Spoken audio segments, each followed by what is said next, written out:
De ninguna manera me parece sorprendente que el extraordinario caso del señor Valdemar haya provocado tantas discusiones. Hubiera sido un milagro que ocurriera lo contrario, especialmente en tales circunstancias. Aunque todos los participantes deseábamos mantener el asunto alejado del público, al menos por el momento, o hasta que se nos ofrecieran nuevas oportunidades de investigación, a pesar de nuestros esfuerzos, no tardó en difundirse una versión tan espuria como exagerada, que se convirtió en fuente de muchas desagradables tergiversaciones y, como es natural, de profunda incredulidad.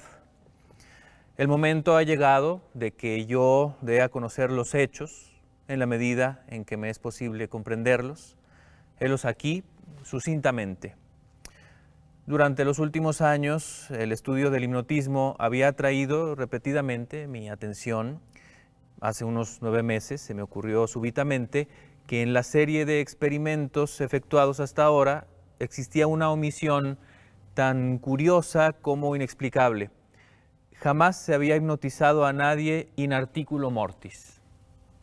Quedaba por verse si, en primer lugar, un paciente en esas condiciones sería susceptible de influencia magnética. Segundo, en caso de que lo fuera, si su estado aumentaría o disminuiría dicha susceptibilidad. Y tercero, hasta qué punto o por cuánto tiempo el proceso hipnótico sería capaz de detener la intrusión de la muerte. Quedaban por aclarar otros puntos, pero estos eran los que más excitaban mi curiosidad, sobre todo el último, dada la inmensa importancia que podían tener sus consecuencias.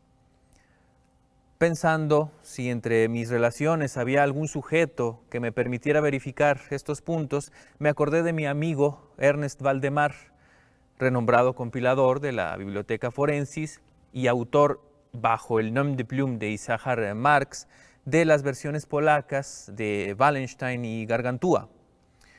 El señor Valdemar, residente desde 1839 en Harlem, Nueva York, es, o era, especialmente notable por su extraordinaria delgadez, tanto que sus extremidades inferiores se parecían mucho a las de John Randolph, y también por la blancura de sus patillas, en violento contraste con sus cabellos negros, lo cual llevaba a suponer con frecuencia que usaba peluca. Tenía un temperamento muy nervioso que le convertía en buen sujeto para experiencias hipnóticas. 2 o 3 veces le había adormecido sin gran trabajo, pero me decepcionó no alcanzar otros resultados que su especial constitución me había hecho prever. Su voluntad no quedaba nunca bajo mi entero dominio y, por lo que respecta a la clarividencia, no se podía confiar en nada de lo que había conseguido con él. Atribuía yo aquellos fracasos al mal estado de salud de mi amigo. Unos meses antes de trabar relación con él, los médicos le habían declarado tuberculoso. El señor Valdemar acostumbraba a referirse con toda calma a su próximo fin, como algo que no cabe ni evitar ni lamentar. Cuando las ideas a que he aludido se me ocurrieron por primera vez, lo más natural fue que acudiese a Valdemar. Demasiado bien conocía la serena filosofía de mi amigo para temer algún escrúpulo de su parte. Por lo demás, no tenía parientes en América que pudieran intervenir para oponerse. Le hablé francamente del asunto y, para mi sorpresa, noté que se interesaba vivamente. Digo para mi sorpresa, pues si bien hasta entonces se había prestado libremente a mis experimentos, jamás demostró el menor interés por lo que yo hacía. Su enfermedad era de las que permiten un cálculo preciso sobre el momento en que sobrevendrá la muerte. Convinimos, pues, en que me mandaría llamar 24 horas antes del momento fijado por sus médicos para su fallecimiento. Hace más de 7 meses que recibí la siguiente nota de puño y letra de Valdemar. Estimado Alejandro, ya puede usted venir. Duarte y Fernández coinciden en que no pasaré de mañana a medianoche y me parece que han calculado el tiempo con mucha exactitud. Valdemar. Recibí el billete media hora después de escrito y 15 minutos más tarde estaba en el dormitorio del moribundo. No le había visto en los últimos 10 días y me aterró la espantosa alteración que se había producido en tan breve intervalo. Su rostro tenía un color plomizo, no había el menor brillo en los ojos y tan terrible era su delgadez que la piel se había abierto en los pómulos. Expectoraba continuamente y el pulso era casi imperceptible. Conservaba, no obstante, una notable claridad mental y cierta fuerza. Me habló con toda claridad, tomó algunos calmantes sin ayuda ajena y en el momento de entrar en su habitación le encontré escribiendo unas notas en una libreta. Se mantenía sentado en el lecho con ayuda de varias almohadas y estaban a su lado los doctores Duarte y Fernández. Luego de estrechar la mano de Valdemar, llevé aparte a los médicos y les pedí que me explicaran detalladamente el estado del enfermo. Desde hacía 18 meses, el pulmón izquierdo se hallaba en un estado semióseo, cartilaginoso, y como es natural, no funcionaba en absoluto. En su porción superior, el pulmón derecho aparecía parcialmente osificado, mientras la inferior era tan solo una masa de tubérculos purulentos que se confundían unos con otros. Existían varias dilatadas perforaciones y en un punto se había producido una adherencia permanente a las costillas. Todos estos fenómenos del lóbulo derecho eran de facha reciente. La osificación se había operado con insólita rapidez, ya que un mes antes no existían señales de la misma y la adherencia solo había sido comprobable en los últimos 3 días. Aparte de la tuberculosis, los médicos sospechaban un aneurisma de la aorta, pero los síntomas de osificación volvían sumamente difícil un diagnóstico. Ambos facultativos opinaban que Valdemar moriría hacia la medianoche del siguiente día, un domingo. Eran ahora las 7 de la tarde del sábado. Al abandonar la cabecera del moribundo para conversar conmigo, los doctores Duarte y Fernández se habían despedido definitivamente de él. No era su intención volver a verle, pero a mi pedido convinieron en examinar al paciente a las 10 de la noche del día siguiente. Una vez que se fueron, hablé francamente con Valdemar sobre su próximo fin y me referí en detalle al experimento que le había propuesto. Nuevamente se mostró dispuesto e incluso ansioso por llevarlo a cabo y me pidió que comenzara de inmediato. 2 enfermeros, un hombre y una mujer, atendían al paciente, pero no me sentía autorizado a llevar a cabo una intervención de tal naturaleza frente a testigos de tan poca responsabilidad en caso de algún accidente repentino. Aplacé, por tanto, el experimento hasta las 8 de la noche del día siguiente, cuando la llegada de un estudiante de medicina de mi conocimiento, el señor Teodoro López, me libró de toda preocupación. Mi intención inicial había sido la de esperar a los médicos, pero me vi obligado a proceder, primeramente por los urgentes pedidos de Valdemar y luego por mi propia convicción de que no había un minuto que perder, ya que con toda evidencia el fin se acercaba rápidamente. El señor López tuvo la amabilidad de acceder a mi pedido, así como de tomar nota de todo lo que ocurriera. Lo que voy a relatar ahora procede de sus apuntes, ya sea en forma condensada o verbatim. Faltaban 5 minutos para las 8, cuando después de tomar la mano de Valdemar le pedí que manifestara con toda claridad posible, en presencia de López, que estaba dispuesto a que yo le hipnotizara en el estado en que se encontraba. Débil, pero distintamente, el enfermo respondió: sí, quiero ser hipnotizado, agregando de inmediato: me temo que sea demasiado tarde. Mientras así decía, empecé a efectuar los pases que en las ocasiones anteriores habían sido más efectivas con él. Sentía indudablemente la influencia del poder, el primer movimiento lateral de mi mano por su frente, pero aunque empleé todos mis poderes, me fue imposible lograr otros efectos hasta algunos minutos después de las 10, cuando llegaron los doctores Duarte y Fernández, tal como lo habían prometido.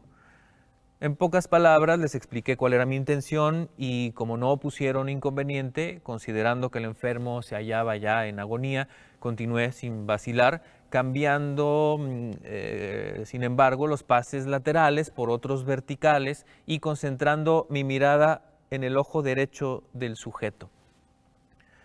A esta altura su pulso era imperceptible y respiraba entre estertores a intervalos de medio minuto. Esta situación se mantuvo sin variantes durante un cuarto de hora. Al expirar este periodo, sin embargo, un suspiro perfectamente natural, aunque muy profundo, escapó del pecho del moribundo mientras cesaba la respiración estertorosa, o mejor dicho, dejaban de percibirse los estertores. En cuanto a los intervalos de la respiración, siguieron siendo los mismos. Las extremidades del paciente estaban heladas. A las 11 menos 5 advertí inequívocas señales de influencia hipnótica. La vidriosa mirada de los ojos fue reemplazada por esa expresión de intranquilo examen interior que jamás se ve sino en casos de hipnotismo y sobre la cual no cabe engañarse. Mediante unos rápidos pases laterales hice palpitar los párpados, como al acercarse el sueño, y con unos pocos más los cerré por completo. No bastaba esto para satisfacerme, sin embargo, sino que continué vigorosamente mis manipulaciones, poniendo en ellas toda mi voluntad, hasta que hube logrado la completa rigidez de los miembros del durmiente, a quien previamente había colocado en la posición que me pareció más cómoda. Las piernas estaban completamente estiradas, los brazos reposaban en el lecho a corta distancia de los flancos, y la cabeza había sido ligeramente levantada. Al dar esto por terminado, era ya medianoche y pedí a los presentes que examinaran el estado de Valdemar. Luego de unas pocas verificaciones, admitieron que se encontraba en un estado insólitamente perfecto de trance hipnótico. La curiosidad de ambos médicos se había despertado en sumo grado. El doctor Duarte decidió pasar toda la noche a la cabecera del paciente, mientras el doctor Fernández se marchaba con promesa de volver por la mañana temprano. López y los enfermeros se quedaron. Dejamos a Valdemar en completa tranquilidad hasta las 3 de la mañana, hora en que me acerqué y vi que seguía el mismo estado que al marcharse el doctor Fernández. Vale decir, yacía en la misma posición y su pulso era imperceptible. Respiraba sin esfuerzo, aunque casi no se advertía su aliento, salvo que se aplicara un espejo a los labios. Los ojos estaban cerrados con naturalidad y las piernas tan rígidas y frías como si fueran de mármol. No obstante ello, la apariencia general distaba mucho de la muerte. Al acercarme intenté un ligero esfuerzo para influir sobre el brazo derecho a fin de que siguiera los movimientos del mío, que movía suavemente sobre su cuerpo. En esta clase de experimento jamás había logrado buen resultado con Valdemar, pero ahora, para mi estupefacción, vi que su brazo, débil pero seguro, seguía todas las direcciones que le señalaba el mío. Me decidí entonces a intentar un breve diálogo. «Valdemar, ¿duerme usted?», pregunté. No me contestó, pero noté que le temblaban los labios, por lo cual repetí varias veces la pregunta. A la tercera vez, todo su cuerpo se agitó con un ligero temblor. Los párpados se levantaron lo bastante para mostrar una línea del blanco del ojo. Moviéronse lentamente los labios, mientras en un susurro apenas audible brotaban de ellos estas palabras: «Sí, ahora duermo, no me despierte, déjeme morir así». Palpé los miembros, encontrándolos tan rígidos como antes. Volví a interrogar al hipnotizado. ¿Sigue sintiendo dolor en el pecho, Valdemar? La respuesta tardó un momento y fue aún menos audible que la anterior. No sufro, me estoy muriendo. No me pareció aconsejable molestarle más por el momento y no volví a hablarle hasta la llegada del doctor Fernández, que arribó poco antes de la salida del sol y se quedó absolutamente estupefacto al encontrar que el paciente se hallaba todavía vivo. Luego de tomarle el pulso y acercar un espejo a sus labios, me pidió que le hablara otra vez, a lo cual accedí. Valdemar, dije, ¿sigue usted durmiendo? Como la primera vez, pasaron unos minutos antes de lograr respuesta y durante el intervalo el moribundo dio la impresión de estar juntando fuerzas para hablar. A la cuarta repetición de la pregunta y con voz que la debilidad volvía casi inaudible, murmuró, sí, dormido, muriéndome. La opinión, o mejor el deseo de los médicos, era que no se arrancase a Valdemar de su actual estado de aparente tranquilidad hasta que la muerte sobreviniera, cosa que, según consenso general, solo podía tardar algunos minutos. Decidí, sin embargo, hablarle una vez más, limitándome a repetir mi pregunta anterior. Mientras lo hacía, un notable cambio se produjo en las facciones del hipnotizado. Los ojos se abrieron lentamente, aunque las pupilas habían girado hacia arriba. La piel adquirió una tonalidad cadavérica, más semejante al papel blanco que al pergamino. Y los círculos sépticos, que hasta ahora destacaban fuertemente en el centro de cada mejilla, se apagaron bruscamente. Empleo estas palabras porque lo instantáneo de su desaparición trajo a mi memoria la imagen de una bujía que se apaga con un soplo.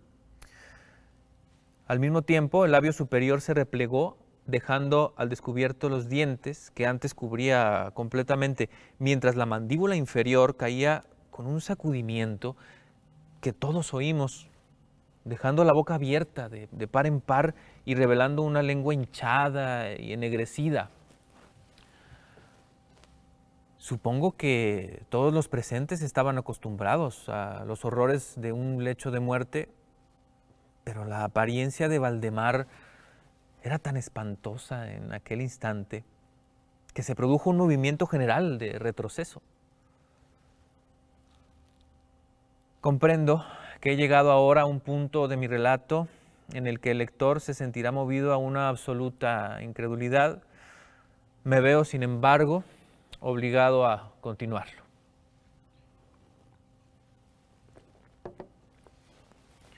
El más imperceptible signo de vitalidad había cesado en Valdemar.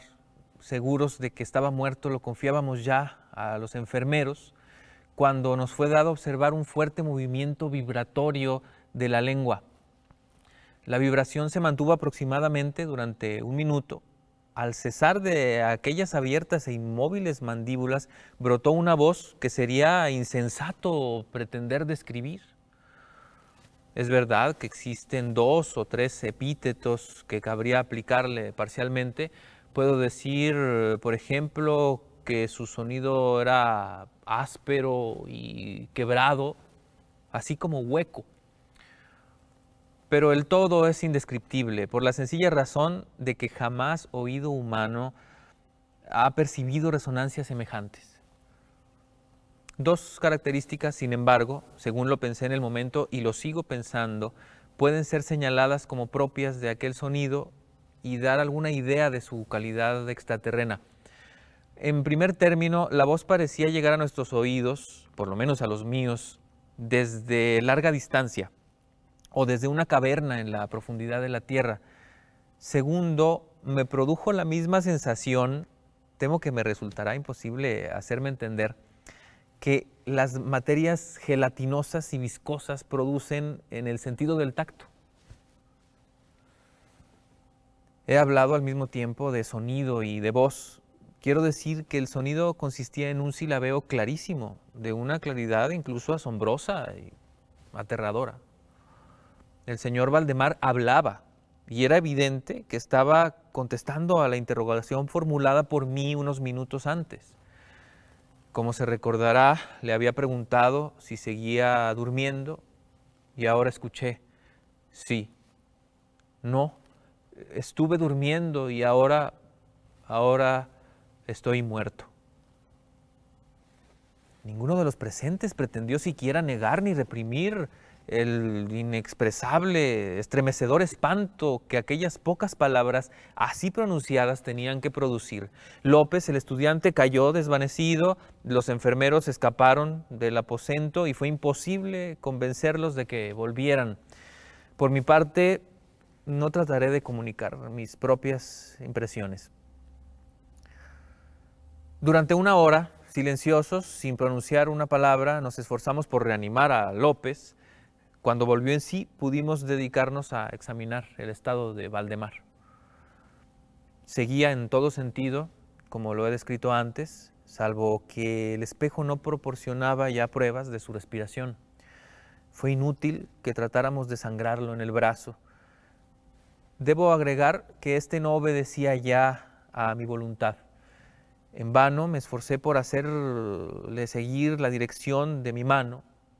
La única señal de la influencia hipnótica la constituía ahora el movimiento vibratorio de la lengua. Cada vez que volvía a hacer una pregunta a Valdemar, se diría que trataba de contestar, pero que carecía ya de voluntad suficiente. Permanecía insensible a toda pregunta que le formulara cualquiera que no fuese yo. Aunque me esforcé por poner a cada uno de los presentes en relación hipnótica con el paciente. Creo que con esto he señalado todo lo necesario para que se comprenda cuál era la condición del hipnotizado en ese momento. Se llamó a nuevos enfermeros y a las 10 de la mañana abandoné la morada en compañía de ambos médicos y de López. Volvimos por la tarde a ver al paciente, su estado seguía siendo el mismo, discutimos un rato sobre la convalecencia, sobre la conveniencia y la posibilidad de despertarlo, pero poco nos costó llegar a la conclusión de que nada bueno se conseguiría con eso. Resultaba evidente que hasta ahora la muerte, o eso que de costumbre se denomina muerte, había sido detenida por el proceso hipnótico. Parecía claro que si despertábamos a Valdemar, lo único que lograríamos sería su inmediato, o por lo menos su rápido fallecimiento. Desde este momento hasta fines de la semana pasada, vale decir casi 7 meses, continuamos acudiendo diariamente a casa de Valdemar, acompañados una y otra vez por médicos y otros amigos. Durante todo este tiempo el hipnotizado se mantuvo exactamente como lo he descrito. Los enfermeros le atendían continuamente. Por fin, el viernes pasado resolvimos hacer el experimento de despertarlo, o tratar de despertarlo. Probablemente el lamentable resultado del mismo es el que ha dado lugar a tanta discusión en los círculos privados y a una opinión pública que no puedo dejar de considerar como injustificada. A efectos de librar el trance hipnótico al paciente, acudí a los pases habituales. De entrada resultaron infructuosos. La primera indicación de un retorno a la vida lo proporcionó el descenso parcial del iris. Como detalle notable, se observó que este descenso de la pupila iba acompañado de un abundante flujo de icor amarillento, procedente de debajo de los párpados, que despedía un olor penetrante, fétido. Alguien me sugirió que tratara de influir sobre el brazo del paciente, como al comienzo. Lo intenté sin resultado, entonces el doctor Fernández expresó su deseo de que interrogara al paciente. Así lo hice con las siguientes palabras. Señor Valdemar, ¿puede explicarnos lo que siente y lo que desea? Instantáneamente reaparecieron los círculos hécticos en las mejillas, la lengua tembló, o mejor dicho, rodó violentamente en la boca, aunque las mandíbulas y los labios siguieron rígidos como antes, y entonces resonó aquella horrenda voz que he tratado ya de describir. Por amor de Dios, pronto, pronto, grito, hágame dormir o despiérteme pronto, despiérteme, le digo que estoy muerto. Perdí por completo la serenidad y durante un momento me quedé sin saber qué hacer. Por fin intenté calmar otra vez al paciente, pero al fracasar, debido a la total suspensión de la voluntad, cambié el procedimiento y luché con todas mis fuerzas para despertarlo. Pronto me di cuenta de que lo lograría, o por lo menos así me lo imaginé, y estoy seguro de que todos los asistentes se hallaban preparados para ver despertar al paciente. Pero lo que realmente ocurrió fue algo para lo cual ningún ser humano podría estar preparado. Mientras ejecutaba rápidamente los pases hipnóticos entre los clamores de muerto, muerto, que literalmente explotaban desde la lengua y no desde los labios del sufriente, bruscamente todo su cuerpo, en el espacio de un minuto o aún menos, se encogió, se deshizo, se pudrió entre mis manos. Sobre el lecho, ante todos los presentes, no quedó más que una masa casi líquida, de repugnante, de abominable putrefacción.